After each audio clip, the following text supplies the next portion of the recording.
From The Times and The Sunday Times, this is The Story. I'm Luke Jones.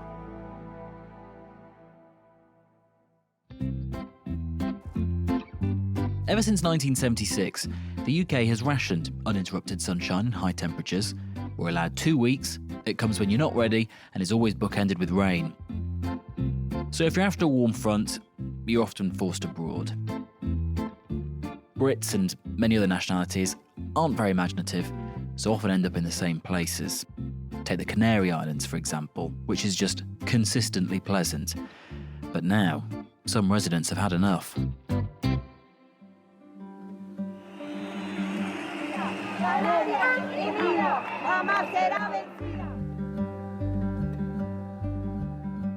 One group of protesters even went on hunger strike.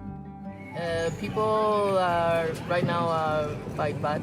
They are suffering. 2 days ago, the ambulance came because one of the strikers was really bad.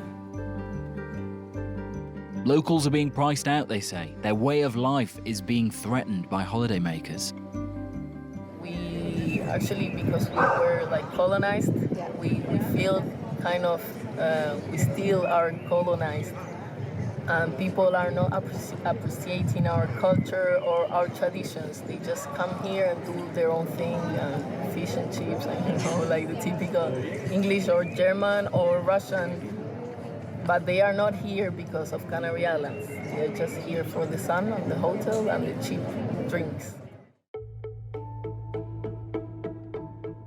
And they aren't the only ones. In mainland Spain and across the Mediterranean Sea in Italy, you'll find the same fury. Tourists abandoning their tables as protesters squirt them with water guns. Venetians told us they're concerned about the daily deluge of visitors. We've seen protests by residents who are outnumbered by tourists.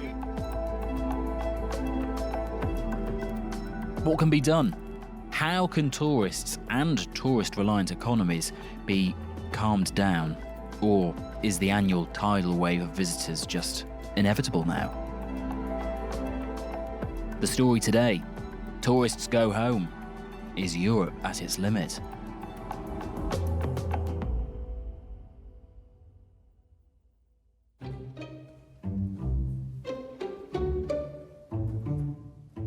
I am Tom Kington. I'm the Rome correspondent for The Times. And can you remember when you first went to Venice? I first wrote a piece about the death of Venice in 2009, 15 years ago. The Airbnb invasion in Venice. So many Venetians who've fled in recent years have put their property on Airbnb. Today, something like 22% of all properties in Venice are listed on the site. I was talking to a long-term resident recently who was talking about how he had tried to revive a local street party that was in his neighborhood. This is something that had been going on forever and had sort of gone quiet. It was where all the locals would get trestle tables into a little public space, and local restaurants would get involved and supply food and help out. So he went to local restaurants and said, I'd like to try and get this going again. Can you chip in as before? And he said that quite a lot of restaurant owners really showed no interest because times had changed. They really couldn't care less about locals. They were just so totally focused on getting tourists through the door, making money out of them. Gosh. And this spring, this has all got a bit too much for Venetians and the Venetian government. They've actually introduced some measures to actually try and tackle the problem of overwhelming numbers of tourists piling in. What have they done? A ticket to get into Venice. Venice became, I think, the first major town in the world to do this, to actually turn itself into a pay-to-get-in town. We are not looking to collect money, to tax people, or to introduce a police state into Venice. So we are very democratic about it. It's been very important, the message. So please, if you are a day tripper, choose another day. It's a €5 ticket, which was instituted on 29 busy days this summer so far. The experiment has now wrapped up temporarily. They took in €2.4 million, and the mayor has said that it could be a way to encourage people to visit on days when there's no charge, which will help spread tourism throughout the lower seasons. Critics have said that numbers of visitors did not go down during the 29 days this year, and they're saying it was useless. I don't think this is going to work, in my experience as a tour guide. Tourists I talk to say that it's not just a way to monetize. They're ready to pay €5 in their budget to visit Venice in a day. City officials themselves say they're thinking of upping the fee to €10 if they see that numbers don't go down.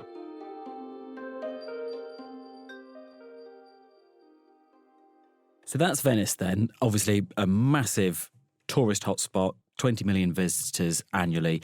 Rome is the second most popular city in Europe where you are. It has about 35 million visitors a year.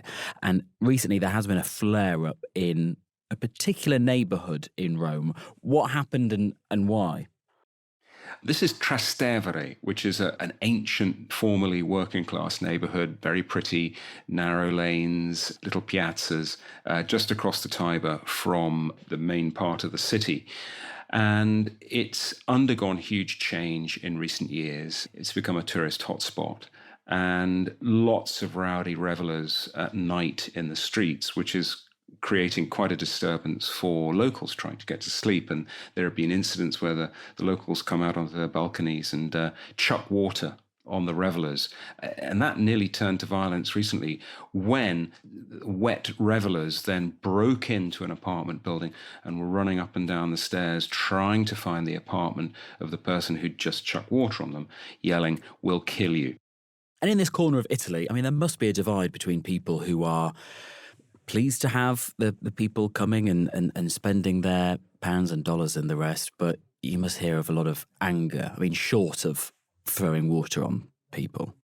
I was speaking to a Rome councillor recently, a guy called Giovanni Caudo, and he was saying that Romans these days really have no idea who's living in their buildings, because they'll come out of their flat doors in the morning and instead of seeing a neighbour, they'll see a tourist who's staying in the Airbnb upstairs. Caudo was telling me about how he goes to his cafe in the morning. He lives in the Monti area, another old neighborhood, and he goes to his cafe in the morning, try and get his morning espresso before he goes to work.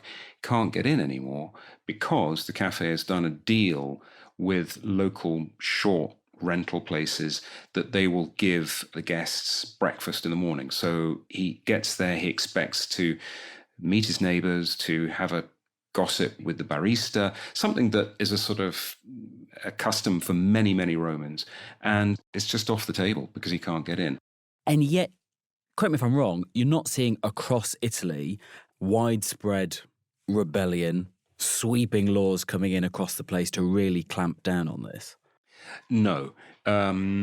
Grumbling, yes. A few initiatives. So in Florence, they were taking rather extreme measures like hosing down church steps to leave them wet so that picnickers wouldn't set up shop on them. The mayor of Florence tried to limit the use of Airbnb, but by and large, no. Certainly nothing like Spain, where there have been street protests in Barcelona and in Mallorca. And I just got to wondering why that might be. And when it comes to limiting short-term rentals of homes, house ownership is very high in Italy. And no politicians are prepared to turn around and tell these voters who own their homes what they can and cannot do with their own property. And in fact, I quote Matteo Salvini, who's a right-wing ally of Prime Minister Giorgia Meloni, who said last year that everyone must be free to decide how to earn money from their property, which was just a complete slapdown to anyone saying, let's limit short-term rentals.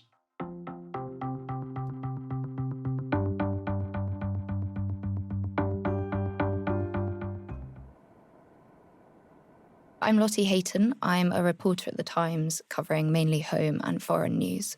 And we've just heard from Tom Kington about how troublesome tourism can be in Italy. You've been reporting on the situation in Spain. Broadly across the country, is there a over-tourism problem as some people see it? Yes, so Spain is the second most popular tourist destination across the world, so second only to France. So last year it had 85.2 million arrivals. This year it's predicted to be around 100 million. Wow. So it's massive.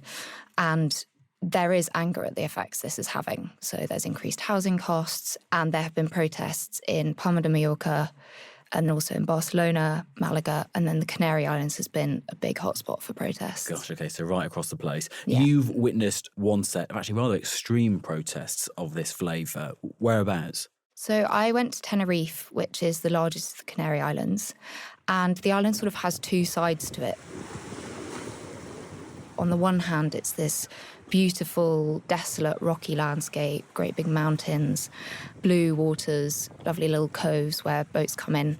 And that's not necessarily the side of it that tourists think of. So there's the other side of it, which is a place that young British people go. They let off steam. It's often a post-school trip. It was actually my first trip after school. So I'm contributing to the problem. Yeah. So I saw one young man being wheeled into an ambulance, absolute paralytic. You've got tourists creating lots of issues. Taxi drivers told me that they're dealing with drunk tourists every single night. So the sort of fights that follow on from that, people being sick in taxis, etc. You went to actually see a sort of protest against all of that, or not there, somewhere else on the island? So it was in the north of the island, which is a place called La Laguna, and that speaks to the sort of more beautiful area. You've got old churches, and it was comparatively incredibly quiet. I didn't see many tourists. Lots of people don't know it's there.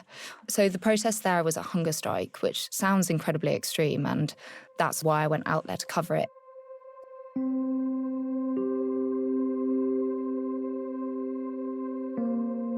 It was 30 degrees plus. There was a row of tents. They'd already not eaten for 9 days, and I think in the end it went on for 20 days. Wow. And there were placards out saying things like, hunger strike for change, yes to conservation.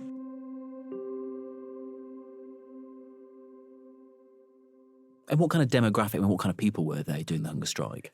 They were largely just locals, so... Young people? It was a mix. It was sort of young people, middle-aged people, a mix of women and men. It wasn't just a group of hippies. Yes. They seemed like locals who had been turned into activists by what's going on there. And you spoke to them. What were they saying? So I spoke to their representative, who was a woman called Livia Gonzalez, and she's 27. She grew up on the island, actually was born in La Laguna. I could say I'm an activist, kind of, but I feel like I'm just one resident trying to protect our land and our people. It's tough also because a lot of friends had to go from the island. I feel like I'm fighting here, not alone, but we are the ones that keep the protest here because a lot of people had to go. And the problem they see is what? And the solutions they want are what? Yeah, so their demands are twofold. The first main one is they want a moratorium on all new tourism development projects. And there are two massive developments going on at the moment, one called Cuna del Alma, and there's another one called La Tejita, building on supposedly sort of protected areas of land. There's unusual species growing there. And these are the developments which have really triggered their anger. Canary Island people, wages are really low. It's like 1,000 euros a month. And right now the rent is like 800. So we can afford that. We can't afford that. We are asking for social housing, and instead the government, instead of building social housing, they are building more touristic hotels and villas for rich people. So you've got a big growth in short-term rentals, which again are pushing people out. And that's also creating issues with water on the island. Also, we have a severe water crisis and drought. And they are cutting the water for agriculture and also in some villages. shops, not for the tourists, but only for the residents. And in the touristic areas, of course, we have the swimming pools. A tourist spends up to 6 times more water than a resident. So it's really, really tough. And there are lots of places in Spain which are warm, quite pretty, and have bars and the like. Why Tenerife, though? Why is that a place that has suffered so much with tourists concentrating there? I think it's a mixture of the local government catering to those tourists. So La Laguna is where the governor is based, but she was saying is doing nothing while these people sort of starve. People are right now quite bad. They are suffering. 2 days ago, the ambulance came because one of the strikers was really bad. It's been really tough, not only for them, of course, for them, but also for the people that are just standing here and waiting for something to happen and the politicians to speak up, but they don't. The view that they had is the government is welcoming them. They're building these huge developments. They're allowing them on Tenerife. But also it's very beautiful, as I mentioned, and it's very cheap. There's a lot of package holidays directed there. Now these strips are built in the south of the island. I think it's sort of snowballed. A lot of people say we are like anti-tourists, but we know the tourists are not the ones to blame, of course. The ones to blame is the government. I've also traveled across all Europe, so of course we've been tourists also. We are not against them. We are against this mass tourist crisis that we are living. What are the government actually doing? Basically very little. Spain's National Congress voted not to halt Cuna del Alma, and there were protests on the island at the same time. It's sort of invading the land where that was happening, trying to stop these diggers going in.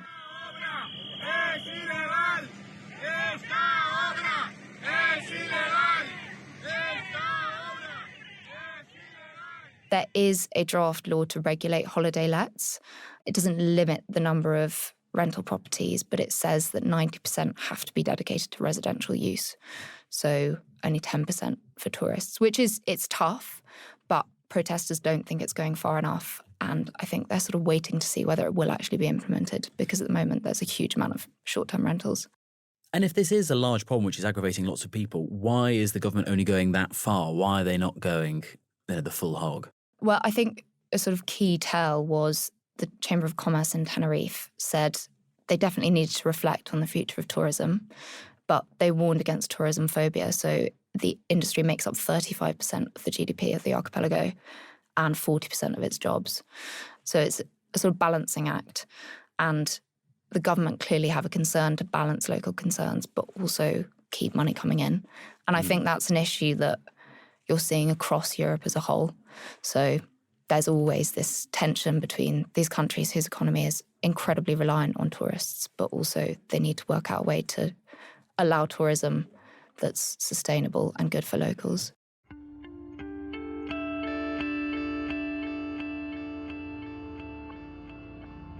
Tom, you've mentioned fights, little flare-ups that we've seen in some parts of Italy. I mean, we've heard of flare-ups in Tenerife. Are we seeing similar fights like this from locals against tourists all over Europe, or at least the kind of Europe people like to go on holiday in? I certainly think it's growing. Interestingly, there was a poll this year in France that found that 41% of respondents had suffered from over-tourism, either because their vacations had been ruined by crowds of sightseers, or because they live near locations hit by queues, rubbish, traffic jams, environmental damage caused by holidaymakers. So suddenly, yeah, it's a thing. And why is this all coming to a head now and not 10 years ago when package holidays were at their height, or even earlier than that? Well, going back to Venice, what was just amazing was being there during COVID, when locals sort of came out of their homes blinking into the sun and found the streets empty for the first time in living memory and thought, wow, this is what it could be like. I wonder if we can organize sort of more manageable levels of tourism when things return to normal. The answer was no, because the moment COVID ended, tourism returned with a vengeance. Everyone who'd been stuck at home for 2 years said, I want to go on holiday. And there has been an enormous tourism boom since COVID. A couple of numbers. Tourists booking a bed in Italy in 2008 were 95 million. And last year, that number had risen to 134 million. Then you've got another thing, which is the surge of American tourists into Europe at the moment. Yes. Because everything is so cheap for them in Europe. Us poor Europeans, we try to go to America on holiday. It's insanely expensive. And vice versa. Americans coming to Italy or Europe are saying, oh my God, this is so cheap. And that also drives prices up. And it's part of it as well that some of these communities have become a bit too reliant on tourism. And so they've had to lean into it when it's there and available and squeeze the most out of it because, you know, as Western Europe deindustrializes and, you know, many countries look, you know, for where new industries can pop up, if you've got a tourism trade that's doing reasonably well, double down, get as much out of it as you can. Yes, but the problem is commentators are beginning to point out how that may generate jobs, but what kind of jobs? So if industry is going away, jobs that involved skills, jobs that were often for life, jobs that paid pretty well, they're being replaced by what? Waitering jobs, where you'll get handed a short-term contract and not very much money. It's a bit of a risky trade-off. Is there anything that you see around Europe actually working? I mean, we've mentioned all these little tests and tricks and policies here and there, but is there something which you think actually is happening which it could get on top of the problem for someone? Well, there's one thing that a lot of cities in Europe are doing, which is limiting the amount of time that properties can be rented out on sites like Airbnb. London, Paris, Amsterdam have set down a maximum number of annual days that a house can be rented. New York has done something different. They've imposed a minimum stay of 30 days. Barcelona is actually planning a total ban. Yes, and you mentioned lots of people are getting angry about the idea of over-tourism because it can be very frustrating if you live in a place having all these Americans or whoever traipsing through and there being bars and gift shops and tat shops taking up your, you know, what was once your grocers and your bakers and what have you. But thinking a bit more long-term, could over-tourism, and has it in some parts, really changed the culture and the demographics of a place permanently? That is something to be very afraid of. Italian cities like Florence and Rome and Venice have neighborhoods, distinct neighborhoods, going back centuries. They have their own identities. We're not talking about a city having an identity. We're talking about individual neighborhoods having identities. Often the people from these neighborhoods hated each other and competed with each other in sporting events or whatever. And I think that kind of urban fabric is really at risk due to over-tourism. And my question is, if those traditions, if those cultures have been around for 1,000 years and they are removed because suddenly no one lives there anymore, how do you get it back?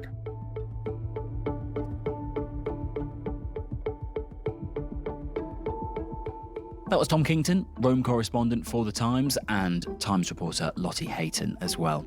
Lottie Hayton produced this episode with Sam Chantarasak. The executive producers were Kate Ford and Fiona Leach, and sound design and theme composition was by Maula Seto. If all of this had you unpacking your suitcase, fear not, thetimes.com, if you're a subscriber, is where you can go and get plenty of ideas for where to go, which is nice and not full of gormless tourists and angry locals. I'm Luke Jones. I'll see you soon.